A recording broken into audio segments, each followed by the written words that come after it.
dizia assim, não, se o outro entrar, eu estou fora.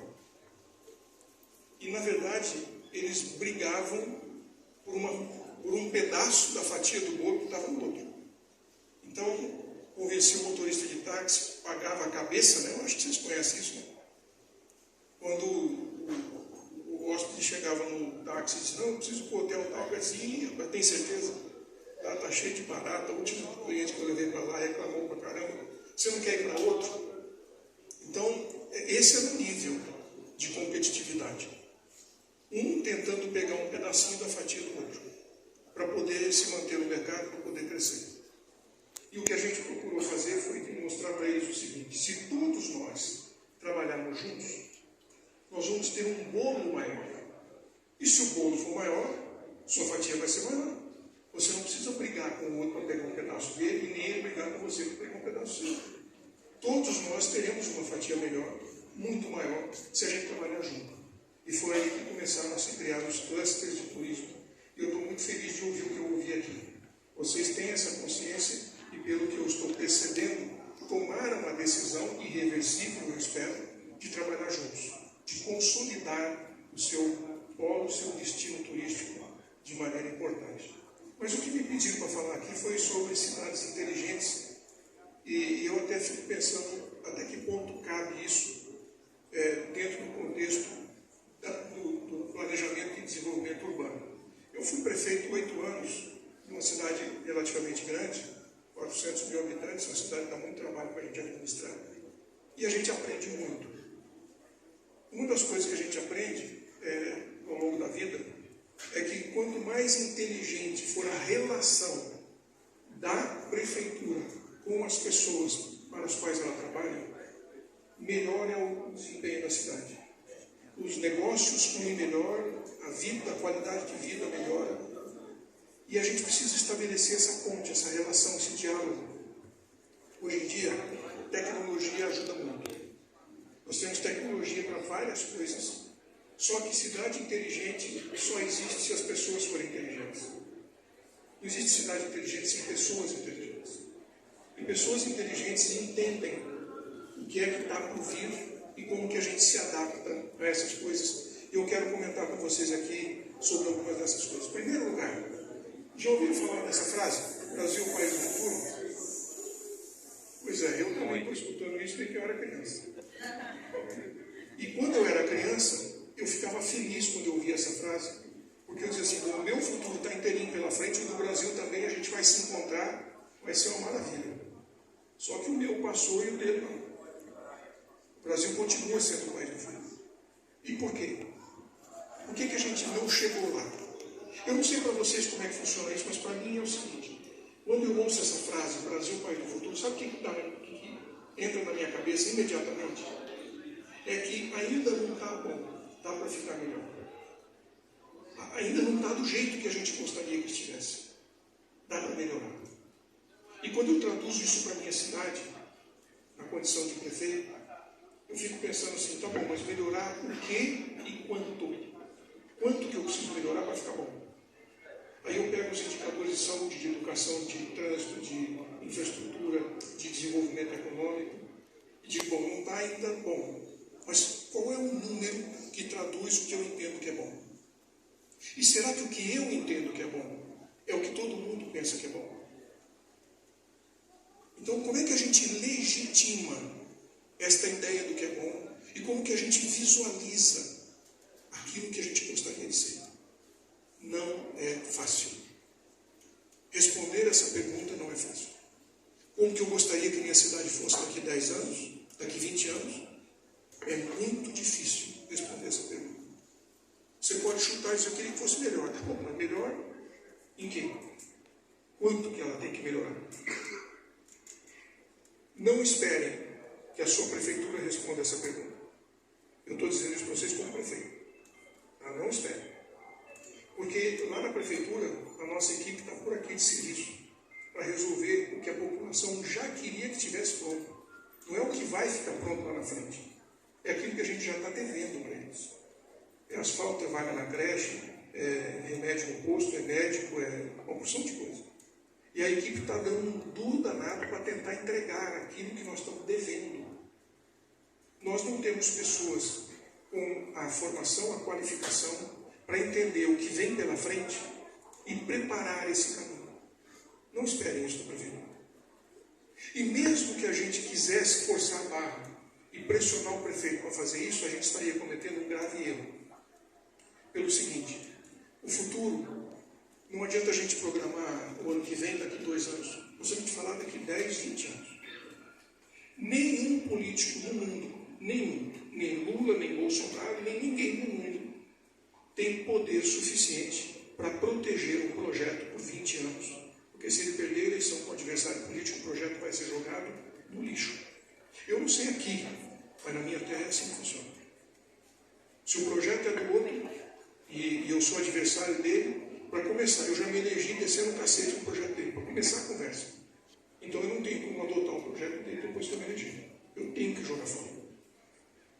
Isso não ajuda a gente, porque as cidades ficam fazendo ciclos em que está indo tudo bem e depois vai tudo mal. Isso não ajuda o desenvolvimento nem do turismo, nem da atividade econômica, não é benéfico para ninguém. Então, como que a gente faz isso? Se nós não soubermos onde a gente quer chegar e qual é o futuro que a gente deseja, não vamos chegar, só isso. Eu organizo missões técnicas para gestores públicos irem ao mundo afora para conhecer o que está acontecendo no mundo pelo seguinte. Quando a gente planeja o nosso futuro, quando a gente trabalha para que se realize aqui uma cidade do jeito que a gente gostaria, uma região do jeito que a gente gostaria, nós estamos falando do futuro. O que é muito importante a gente entender, por favor, nunca se... Então, nós temos que pensar no futuro. Agora, há 2 semanas atrás, a gente voltou do Congresso Mundial de Cidades Inteligentes em Barcelona, que é o maior do mundo. E lá nós tivemos, eu levei 30 prefeitos comigo lá. E nós tivemos a oportunidade de ter uma palestra com esse camarada aí, José Piquet. O José Piquet é considerado uma referência mundial em inovação urbana.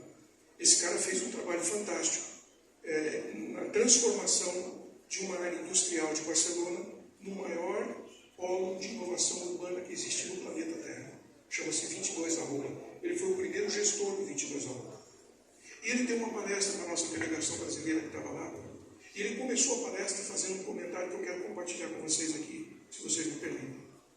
Ele começou a palestra falando que existem 3 futuros possíveis. O primeiro deles é o improvável. O que quer dizer isso? Que é possível que aconteça, mas não é provável.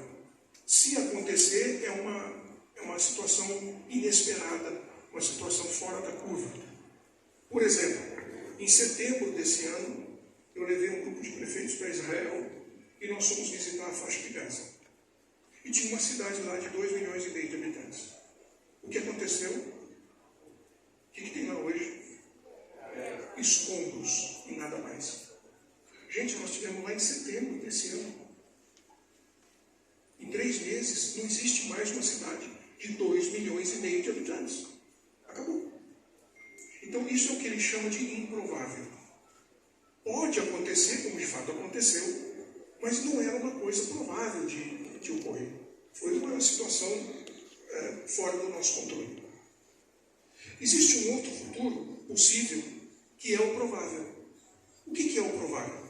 Bom, se continuar as coisas do jeito que está indo, se os números estiverem desse jeito, se os indicadores forem mais ou menos assim, então é provável que daqui a 5 anos esteja desse jeito. É provável. Só que aí, se os números não forem bons, se os indicadores não forem bons, o provável não interessa para nós também. Certo? Se a curva estiver indo para baixo, o provável é de que vai ficar pior. Isso não nos interessa. E o terceiro futuro, e é sobre isso que eu quero falar com vocês, é o desejável. Qual é o futuro que você quer? Como você gostaria que fosse o futuro? E aí, quando a gente fala de futuro, eu sempre me lembro de uma cigana lá perto da minha cidade.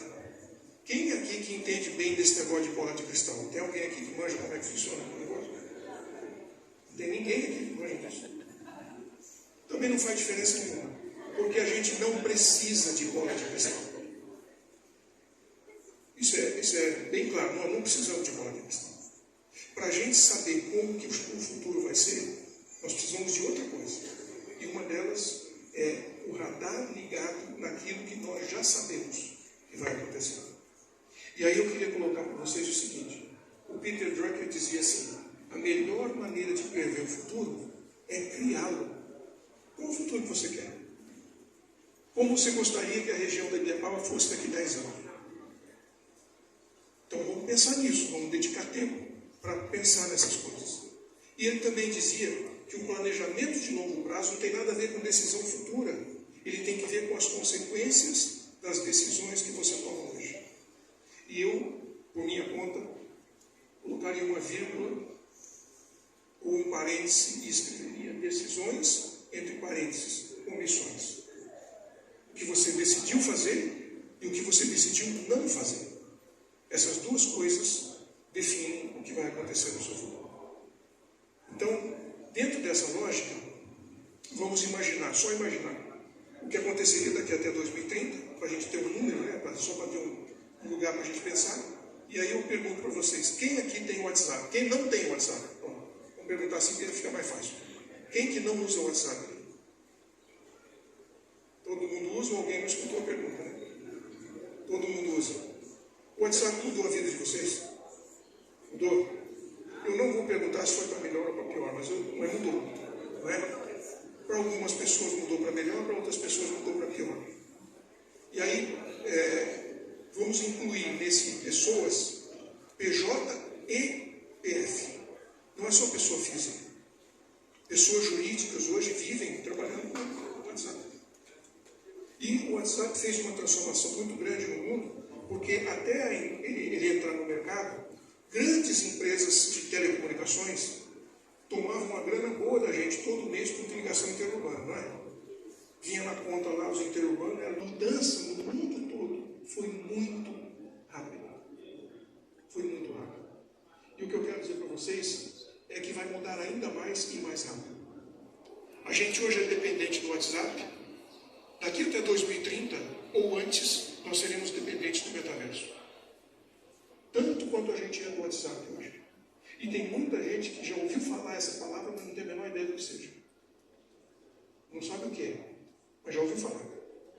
O metaverso vai fazer com que a nossa vida dependa dele tanto quanto a gente depende do WhatsApp. E vai ser mais rápido. Não vai esperar 12 anos, vai ser muito mais rápido. Então, o metaverso hoje já está na gestão pública. Já tem prefeitura usando o metaverso para várias coisas. Eu queria só comentar com vocês que em março desse ano eu fui para um congresso de cidades inteligentes lá em Taiwan. E no mesmo painel que eu estava falando, tinha um camarada da prefeitura de Seul mostrando que a prefeitura de Seul, não estou falando de empresa de tecnologia, a prefeitura de Seul ganhou o prêmio de melhor invenção do mundo com um projeto de metaverso para planejamento urbano. Fazendo planejamento urbano com o metaverso o ano passado. E foi a melhor invenção do mundo. Então, gente, esse negócio vai chegar e vai chegar rápido. E o que a gente precisa não é ter medo dele, é entender como que a gente pode se beneficiar dele. Como que a gente pode tirar vantagem disso. A mesma coisa tem que ver com inteligência artificial. A inteligência artificial gratuita entrou no mercado em outubro do ano passado com o ChatGPT. Alguém aqui ainda não usou o ChatGPT? Deixa eu ver. Todo mundo já usou. 2 pessoas não usaram ainda. O resto todo mundo já experimentou, né? É impressionante ou não é? Você faz uma pergunta e ele começa a te responder na hora. E responde melhor do que você seria capaz de responder. Faça uma pergunta para a inteligência artificial que você domina o assunto, você conhece tudo do assunto. Faz uma pergunta para ele e vê se ele não vai te surpreender. Vê se ele não vai te dizer algo que, por mais que você domine o assunto, você ainda não sabia. Então, gente, tem muitas prefeituras que já estão usando o ChatGPT, usando a inteligência artificial, porque ela está preparando a cidade do futuro para o futuro. Porque o mundo vai ser assim. Não tem cabimento a gente ter uma ferramenta dessa disponível, de graça, e não usar. Para resolver um problema qualquer. Qualquer problema. Quem começar a usar mais cedo vai sair na frente. Quem chega primeiro vai ter água limpa, assim. Mais frequentemente, a inteligência artificial faz parte dos planos presentes e futuros das cidades. Como que a gente está incorporando isso? Nos dias é a economia net zero. O que é net zero? Equilíbrio de carbono. O que você emite, você mesmo sequestra. E se você não for capaz de fazer isso, você vai estar fora do jogo. O seu negócio não vai ter muita chance de prosperar, porque as pessoas não vão querer comprar o seu produto, nem o seu serviço. Isso se aplica ao turismo também, tá? Então, o que é isso? Como é que funciona esse troço? E aí eu quero dizer para vocês que lá, nesse mesmo congresso, enquanto a gente estava nessa exposição aí, debatendo cidades inteligentes, no quarto andar do centro de convenções, estava acontecendo a cúpula dos líderes de cidades net zero. Todo mundo que vocês estão vendo no palco aí são prefeitos, de várias partes do mundo. Quem são esses caras? Esses são os prefeitos que já entenderam que a economia do futuro é olhar o que está na imprensa e saber se você acredita ou não acredita. Mas 800 milhões de empregos serão substituídos daqui até 2030 por robótica. E aí eu pergunto, aqui na Ibiapaba, quantos? Dos 800 milhões, quantos estão aqui? Que vão ser substituídos por robótica. E aí é muito comum, quando a gente vem para uma região de cidades menores, o pessoal diz, aqui não vai acontecer isso não, aqui vai demorar muito. Não tem mais negócio de robô, de indústria, nada dessas coisas. Ah, é? Eu não sei se aqui já tem supermercado com caixa automático. Mas se não tem, vai ter. E vai ser rápido. Cada check-out automático no supermercado, em muitas cidades já tem, substitui 2 pessoas. 2 caixas físicos vão embora para casa. Para cada um. E daqui para frente, vai ter mais caixa desse do que caixa física.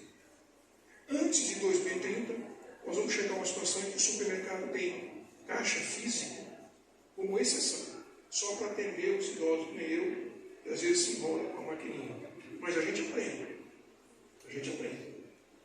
Quando eu não quero enfrentar fila de supermercado, eu vou lá. Aí é rapidinho. Então, isso é só um exemplo. Eu não sei se eu tenho slide aqui, não tenho, mas eu tirei esse slide. Esses dias eu estava numa dessas missões internacionais, meu filho também vai comigo, porque ele ajuda a organizar, e a gente foi comer uma pizza num restaurante no shopping. E aí nós sentamos na pizzaria, entramos na pizzaria, tinha uma moça na entrada assim, para receber a gente, botou a gente numa mesa, e aí nós sentamos lá e não aconteceu nada. Para começar, a gente entrou porque não tinha garçom. Eu falei, mas quem vai atender a gente? Aí eu, moça, quem que vai atender a moça? Eu disse, não tem esse QR Code aí na mesa. Aí abri no QR Code, escolhemos a nossa pizza e falei, já escolhemos. Eu falei, então pede. Aí no celular mesmo. Aí a gente pediu no celular e foi direto para a cozinha. Não tinha garçom para pegar o pedido. Aí ficamos lá esperando, de repente, chega um robôzinho. Uma telinha, um sorriso bem grandão assim, uma voz de criança e fala assim, mesa 24, o seu pedido chegou. Aí ele vira de costas, com uma bandejinha com a pizza. Isso já está acontecendo. Então a robótica não é uma máquina fantástica que vai estar dentro de uma indústria fazendo uma porção de coisa. É aquela máquina que vai substituir o garçom. O garçom. Caixa de supermercado. O frentista de posto de gasolina. Por isso que eu digo para vocês, alguns desses empregos estão aqui. E eles vão acontecer porque é uma questão de competitividade. Quem não fizer isso não consegue concorrer no mercado. Ele vai ficar fora. Como é que a gente prepara pessoas para profissões que não existem? Como que a gente treina pessoas com uma profissão que não existe? A gente precisa entender com muita antecedência o que vai acontecer no mercado, para que a gente possa se preparar para isso. E esse aqui é um trabalho que envolve a prefeitura e envolve o empresário, trabalhando juntos. Porque senão o resultado vai ser prejuízo para os dois lados. A tem que ajudar as empresas, as pequenas empresas, a enfrentarem essa mudança, essa revolução digital que está vindo aí. E o que a gente pode fazer? Uma das coisas que a gente pode fazer, primeiro, é saber o que vem pela frente. O que está previsto. Isso aqui é uma coisa interessante. Numa dessas missões que nós fizemos, a gente foi visitar esse The Factory. The Factory é um espaço feito com dinheiro público e privado, parceria, e também do terceiro setor e a academia, e prepara a indústria para o 4.0. O que vai acontecer no cenário daqui a alguns anos. Dentro do The Factory tem a incubadora de 3D. E a incubadora 3D, quem está lá atrás não vai conseguir ver, mas ela consegue imprimir desde peça de metal para carro até um coração humano. Já faz isso hoje. Já está fazendo. Essa motocicleta foi inteirinha impressa em 3D. Eu estava lá para as pessoas experimentarem. E ela funciona. Já tem marcas, e se vocês quiserem, só para a gente, um exercício, né? Entra na internet depois em Zero Inferno, aquela marca lá. Porque no site deles eles vão te vender um sapato feito para o seu pé. Você pega um aplicativo, escaneia o seu pé, coloca a sua altura e o seu peso, e eles vão fabricar um sapato para você.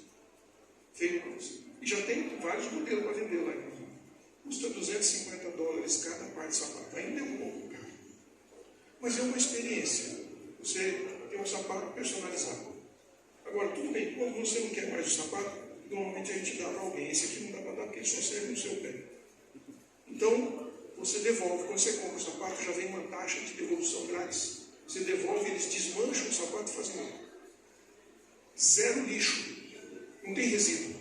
Zero resíduo. Não tem nenhum impacto ambiental nesse processo. Mas isso já está no mercado. Entra lá, os sapatos não são muito bonitos, não, mas entra lá para você ver depois.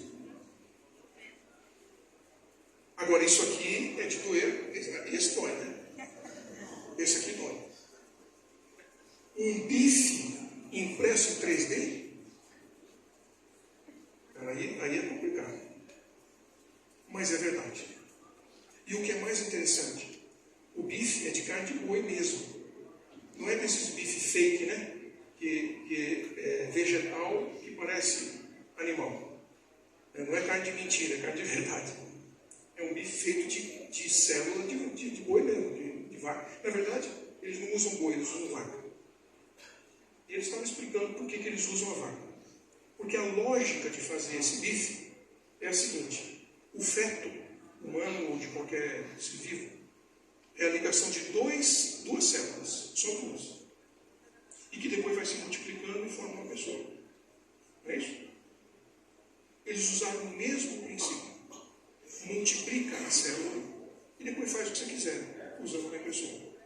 Então eles multiplicam a célula de gordura, de músculo e de tecido. O camarada desenha um bife no computador e aí eles imprimem com a célula de músculo, onde é para ter a carne, a célula de tecido para ter o courinho e depois na célula de gordura para ter aquela... Muita gente que gosta, não? Não parece uma doideira isso aqui? Então, a BRF, já ouviram falar? É investidora desse projeto. Ela é sócia. Então também não é tão doidura assim. Né? Se a BRF chegou à conclusão de que ela devia ser sócia, então também não é tão doido esse negócio. Mas mais importante do que isso é isso aí. A JBS já está construindo a maior fábrica do mundo de bife cultivado. 1.000 toneladas de bife de steak por ano, sem matar nenhum boi e nenhuma vaca. Então, se vocês depois tiverem curiosidade, entra lá no Google, coloca JBS carne cultivada, vocês vão ter um choque. Vocês vão ter um choque. Porque nós estamos falando de um produto que entra no mercado em 2026, daqui 2 anos, 3 anos. Então, gente, e nós estamos falando de uma empresa brasileira. brasileira. Não estamos falando de coisa lá de Israel, é uma empresa brasileira que está fazendo isso. Então, opa, apagou aqui nossa tela. Mas o que eu quero dizer para vocês é o seguinte: quando a gente fala em projetar o futuro, aqui não é tão importante. Mas pensem no que representa isso que a gente mostrou aqui para vocês, o estado do Mato Grosso do Sul, que é o maior produtor de proteína animal do mundo. Pensa o que representa isso para eles. Pensa o que representa com o prefeito, e eu levei esse prefeito comigo lá para visitar esse laboratório. Eu levei um pecuarista junto comigo, cara que cria boi, ele foi junto comigo lá. Porque eles ficam falando que isso não existe, que não tem nada a ver. Eu falei, bom, vamos lá conferir, né? Pelo menos você fica sossegado e eu também. Eu fiquei. Ele não. Ele não ficou sossegado, eu fiquei. Para mim tudo bem, porque eu sou vegetariano, não faz diferença não. Mas o que eu quero dizer para vocês é o seguinte: eu levei um prefeito de uma cidade lá no Mato Grosso do Sul, que na cidade dele, o maior empregador da cidade é o frigorífico. O frigorífico emprega 3 vezes mais pessoas do que a prefeitura. Aí vocês precisam pensar nessas coisas. Nós precisamos saber que isso, de uma forma ou de outra, está acontecendo no mercado, que pode nos afetar mais ou menos. Outra coisa importante é a economia circular. Isso já começou e vem com muita força. O que é a economia circular? Nada que você produz pode gerar lixo.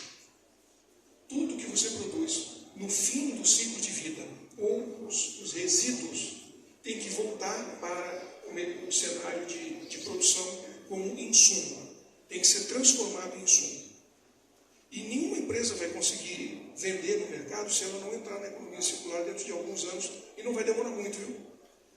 Eu também acho que antes de 2030 esse negócio vai ficar muito, muito, muito forte.